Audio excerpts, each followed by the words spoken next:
ತಲುಪಿಬಿದೆ ಹೆಂಗೆ ಇಲ್ಲಿಂದ ಅಂತ ಹೇಳ್ಬಿಟ್ಟು ಆ ಕಾರ್ನರಿಂದ ಅಂತ ಹೇಳ್ಬಿಟ್ಟು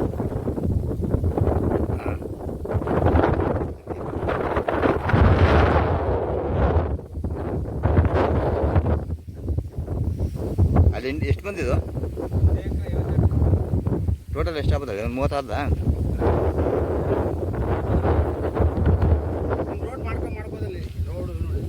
ಗೊತ್ತಾಯ್ತು ಬಂತೆ ಬರ್ಬೋದು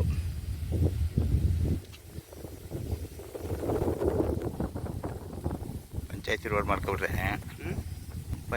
ಮಾಡ್ಕೊಬಿಟ್ರೆ ನರೇಗಲ್ಲ ಹಾಕೊಂಡು ಮಾಡಿ